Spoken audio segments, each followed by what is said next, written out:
या समस्येबाबत अनेक वेळा शिक्षण विभागाकडे तक्रारी करूनही कोणतीही ठोस कारवाई झाली नसल्याचा आरोप पालकांनी केला। अखेर संतप्त पालकांनी आंदोलनाचा मार्ग स्वीकारत शाळेला टाळे ठोकले।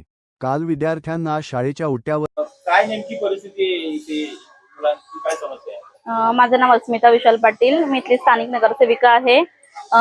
ग्रामस्थ आणि पालकांची एक रास्त मागणी आहे की आम्हाला शाळेवर शिक्षक, ऍक्च्युअली मागणी म्हणजे प्रशासनाला खडेबोल जाऊ दे, प्रशासनावर एवढं मोठं आहे।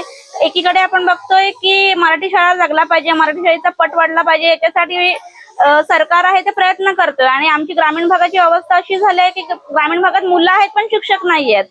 इथं हा ग्रामीण पट्टा आहे आणि बहुतांश आदिवासी वर्गातला पट्टा आहे। ही मुलं इंग्लिश मिडियमला जाऊ शकत नाहीयेत। तर इथे 30च्या वरती म्हणजे जवळजवळ 31-32चा पट आहे।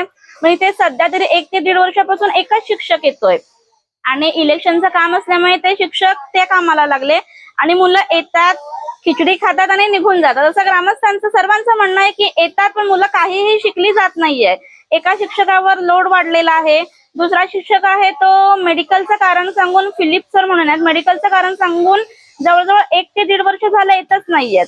पंचायत समितीमध्ये 4 ते 5 वेळा फेऱ्या मारल्या तर त्यांनी शिक्षक पाठवू असं सांगितलं। तो शिक्षक आला, 2 ते 3 दिवस आला, एक लेडीज होत्या त्या 2 ते 3 दिवस आल्या, नंतर त्या शाळेत होत्या त्याच्यामध्ये परत नियुक्त झाल्या, तिकडे जायला लागल्या। म्हणजे परत जी आहे तीच अवस्था झालेली आहे।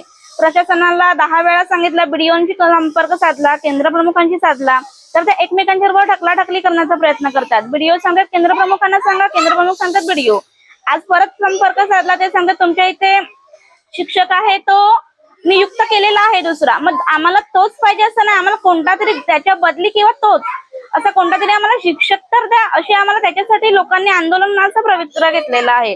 जर 1 ते 2 दिवसात शिक्षक नियुक्त नाही झाला तरी ते शिक्षक पालकांनी आजच शाळेला टाळं ठोकलेलं आहे।